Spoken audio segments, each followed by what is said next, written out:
பூசணி வேக வைத்த பன்கள் உங்கள் குழந்தை சாப்பிட விரும்பவில்லை என்றால், இந்த பூசணிக்காய் மினி வேக வைத்த பன்களை நீங்கள் முயற்சி செய்யலாம். பூசணிக்காயில் ஊட்டச்சத்துக்கள் நிறைந்துள்ளன. எளிய முறை செய்யலாம். என் குழந்தைக்கு அவற்றை ஒவ்வொன்றாக சாப்பிடுவது மிகவும் பிடிக்கும். 180 கிராம் பூசணிக்காயை கூழ் போல மசிக்கவும்.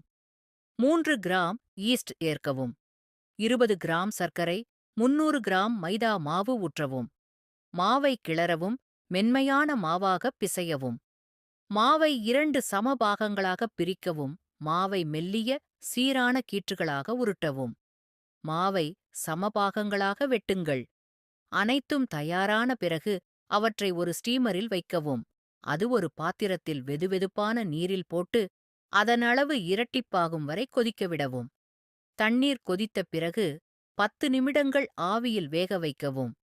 அடுப்பை அணைத்த பிறகு 2 நிமிடங்கள் அப்படியே வைக்கவும்.